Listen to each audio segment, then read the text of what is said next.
This recording is brought to you by Ancient History Encyclopedia and the YouTube channel The Study of Antiquity and the Middle Ages. 10 Ancient Elam Facts You Need to Know. Written by Joshua J. Mark. Narrated by D.W. Draffin. Elam, located in the region of the modern-day provinces of Ilam and Khuzestan in Iran, was one of the most impressive civilizations of the ancient world. It was never a cohesive ethnic kingdom or polity, but rather a federation of different tribes governed at various times by cities such as Susa, Anshan, and Shimashki, until it was united during the Middle Elamite Period, briefly as an empire. The name Elam was given to the region by others, the Akkadians and Sumerians of Mesopotamia, and is thought to be their version of what the Elamites called themselves, Haltami or Haltamti, meaning those of the high country. Elam, therefore, is usually translated to mean highlands or high country, as it was comprised of settlements on the Iranian Plateau, which stretched from the southern plains to the elevations of the Zagros Mountains. The Bible's claim from Genesis 10:22 that the land was named for Elam, son of Shem, son of Noah, has no support outside of the biblical narrative. The Elamites were most likely the indigenous people of the region, whose civilization began to develop about the same time as the Mesopotamian Ubaid period, circa 5000 to 4100 BCE. They had built Susa, one of the oldest cities in the world, and developed a script by circa 3200 BCE toward the end of the pre-dynastic period in Egypt, circa 6000 to circa 3150 BCE. Centuries before the pyramids of Giza were erected. Their history is divided into 4 periods by modern-day scholars. Proto-Elamite Period, circa 3200 to circa 2700 BCE. Old Elamite Period, circa 2700 to circa 1600 BCE. Middle Elamite Period, circa 1500 to circa 1100 BCE. Neo-Elamite Period, circa 1100 to circa 539 BCE.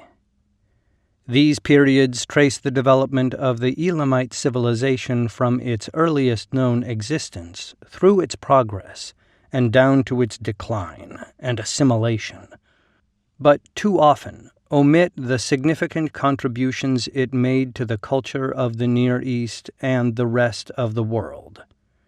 Elam was a central participant in the history of the Near East between circa 3200 to circa 539 BCE. It fought with Sumer, was conquered by the Akkadian Empire, allied with and was betrayed by Hammurabi of Babylon, founded its own empire, helped topple the great Neo-Assyrian Empire, and was finally absorbed by the Achaemenid Empire circa 539 BCE, after which Elamite culture continued to exert a significant influence. The artisans of the early Proto-Elamite period were unparalleled in their era. Women's equality was recognized, as was the legitimacy of differing religious beliefs, and the culture of other civilizations were respected, even when the Elamites were at war with them. Below are 10 important facts concerning the ancient Elamites who, although they disappeared completely from the historical record after their last nation-state Elamites was taken by the Sasanian Empire in 224 CE, left their mark on history through their contributions to Persian culture. Script remains undeciphered. The Elamite linear script, which documents their history, circa 3200 to 2700 BCE, remains undeciphered.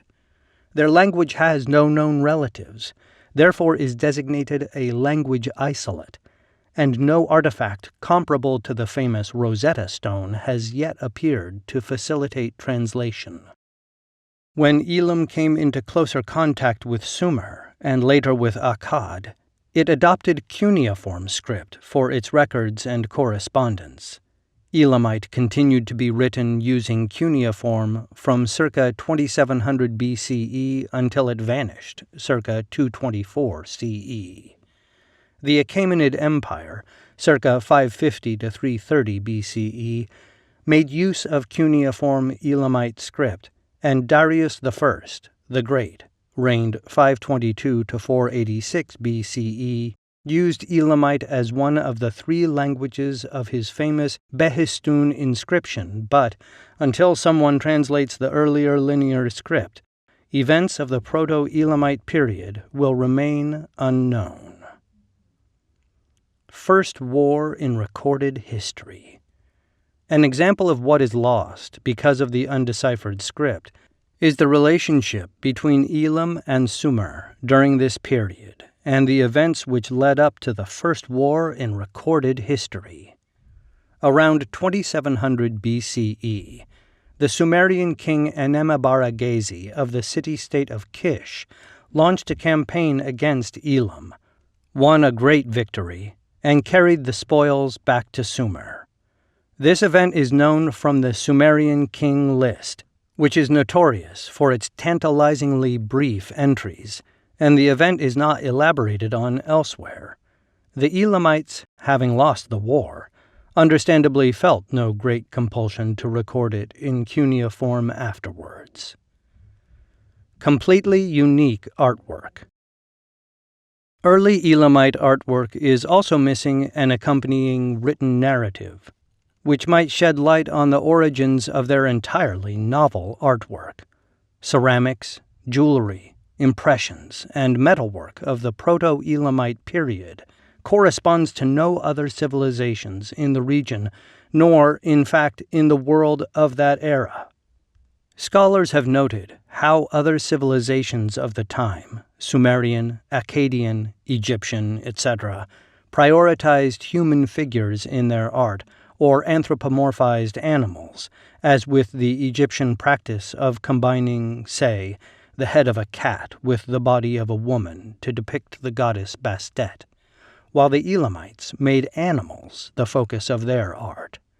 Animals, especially dogs, appear in reliefs found at Susa in place of human beings, possibly as human stand-ins in telling a legend or myth.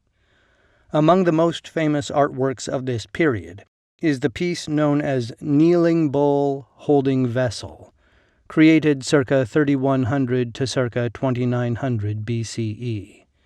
The piece is a carefully crafted silver bull, kneeling, in an ornamented robe, holding what appears to be a drinking cup. After Elam came into closer contact with Sumer, their art reflected the new relationship, and lost its originality, but still exhibits a high level of skill. Susa, the ancient city. The Elamites built one of the most ancient cities in world history, Susa, which dates from circa 4200 BCE. Archaeological evidence confirms human habitation of the site dating to circa 7000 BCE, with continuous settlement dating to 4395 BCE, before the community built the city.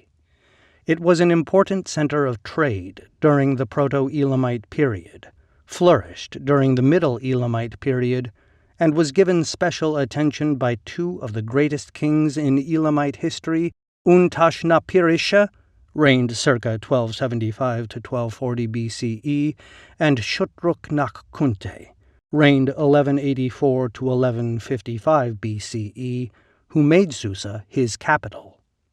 The city was known for impressive developments in agriculture, ceramics, metallurgy, and textiles. It became one of the capitals of the Achaemenid Empire and remained an important center for trade, commerce, industry, and the arts until it was destroyed by the Mongol invasion of 1218 CE. Practiced a polytheistic religion.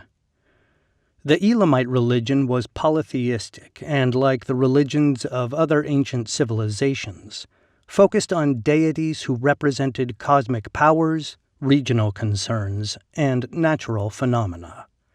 The details of religious ritual and observance are not known, but sacred sites were established on mountains, high hills, and in sacred groves, and the focus of the rituals, based on inscriptions found primarily at Susa, was the immortality of the soul and the afterlife. The earliest religious artifacts suggest worship of a mother goddess, who may have later become the goddess Kiririsha, mother of the gods, and consort wife to the gods Inshushinak and Humban, patron gods of Susa and Anshan, respectively. The Elamite pantheon consisted of 200 separate deities, presided over by the supreme god Napirisha, lord of the earth and people, who seem to have been worshipped to greater or lesser degrees in different areas of Elam. The Elamites also incorporated Mesopotamian deities, particularly Sumerian, into their pantheon, and so also worshipped Ea, Enki, Ninhursag, Shamash, and others. Encouraged religious tolerance. These deities were worshipped all throughout the vast region of Elam, which at most times comprised the southern areas of modern-day Iran and part of Iraq. There is no evidence, however, of compulsory worship imposed by a ruling house on the people, not even during the Middle Elamite Period, when the rulers pursued a policy of Elamization of the people and encouraged a standard of culture and religion. No records exist of religious strife, persecution, or any social unrest caused by differing modes of worship or focus on a single deity. This kind of tolerance would find full expression in the greatest Elamite building project still extant today, the temple complex of Dur Untash. Dur Untash, the Great Temple. Among the most famous kings of the Elamites was the great Untash-Naparisha of the Igihalkid dynasty, circa 1400 to circa 1200 BCE, during the Middle Elamite Period, who built the ziggurat and temple complex of Dur Untash, also known as Chogha Zanbil. Dur Untash translates as Fortress of Untash or City of Untash, Town of Untash, in Assyrian, while the modern name for the site, Chogha Zanbil, translates as Basket Mound, owing to its appearance as an upside-down basket. It was originally conceived as a monument to the patron god of Susa in Sushanak, and a ziggurat was constructed, which was then torn down to realize an even grander vision, a temple complex for all the gods which would welcome worshippers from any region of Elam. The site featured a grand central ziggurat dedicated to Inshushinak, with 11 temples to other gods, surrounded by 3 concentric walls, with the entire structure rising 5 levels to a height of 174 feet, 53 meters. Untash-Naparisha's temple epitomized the Elamite value of religious tolerance and was still under construction when the king died. It was abandoned afterwards, for unknown reasons, and seems to have never been actually used. Respected women's equality. Women in Elamite culture are depicted in artwork as the equals of men. Reliefs show women and men at the same size and in an equal relationship with each other, which is how ancient artists rendered the concept of equality. In comparing Elamite art with, say, Egyptian reliefs or statuary, one can recognize this paradigm easily, in that Egyptian art consistently emphasizes the status of a given figure in a piece by size. There are no written records, as there are with the Persians, giving a direct account of women's equality. But Elamite art attests to a level comparable to the well-known equality of Egyptian and, later, ancient Persian women.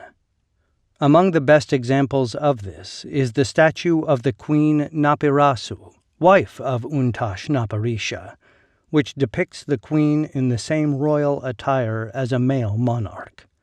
Cylinder seals also depict male and female figures, usually husband and wife, as equals. Founded an empire.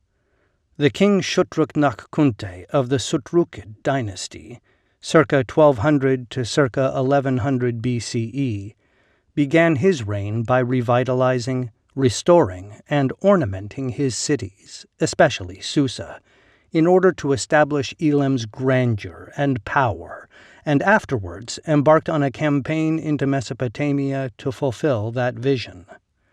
Along with his sons, who served under him and would later become rulers of their own cities, he established the Elamite Empire. He is infamous in Mesopotamian history for sacking the city of Sippar and taking the statue of the god Marduk, which was on loan from Babylon, and then marching the length of the region of Babylonia, conquering every city-state in his path. He sent the spoils of his conquest back to Susa and, among them, some of the most famous artifacts of Mesopotamian history, such as the victory stele of Naram Sin, celebrating the Akkadian victory over Elam, and the stele of Hammurabi of Babylon, inscribed with his law code. Shutruk-Nakkunte's empire would not survive beyond the reign of his youngest son due to infighting among family members. Preservation and influence on culture. Through their interactions with Sumer, Elam absorbed and then preserved some of the Sumerians' most vital cultural aspects. Beginning in the Old Elamite Period, Elamite artisans began incorporating Sumerian motifs and techniques into their own work. Some of the best-known deities of the Sumerian pantheon were preserved by the Elamites, and possibly aspects of their rituals, though this is speculative. The Elamites' own religious beliefs, deities, and rituals seem to have influenced the early Iranian religion of the region prior to the rise of Zoroastrianism, which, of course, adopted a number of the early rituals to its own use. The concept of sacred spaces on high ground was an aspect of both the early Iranian religion and Zoroastrianism, as were deities who personified cosmic or natural powers. In Zoroastrianism, these deities became aspects of the one god Ahura Mazda, but in the earlier polytheistic religion of the Iranians, they seem to have shared much in common with the Elamite deities as well as those of the Indus Valley. When Elam was absorbed into the Achaemenid Empire, their culture was adapted to Persian needs and values, which would continue to develop from circa 550 BCE through 651 CE, when the Persian Sasanian Empire fell to the Muslim Arabs. Afterwards, the Elamite Persian culture would eventually be valued by the conquerors and disseminated throughout the Near East. Conclusion. The Elamites were consistently either central or peripheral players in some of the most important events of the Near East between circa 2700 BCE to 224 CE, although their civilization and contributions are often overlooked. At the height of their power, the Elamite monarchs were kingmakers. Scholar Mark van de Meerup comments, "The kings of Elam received correspondence from Hammurabi of Babylon, Zimri Lim of Mari, and others. They declared themselves to be his sons rather than his brothers, the usual term when they corresponded with one another. To them he was the great king of Elam. His armies placed rulers on thrones as far away as Shubat and Lil in northern Syria. Elam's strength derived from the size of its state and the manpower it could summon. Contributing to its prominence was the fact that it controlled the flow of Iranian tin to the west after the end of the river system of Karum-Kanesh. This crucial ingredient for bronze production reached the Mediterranean from Elam via Mari.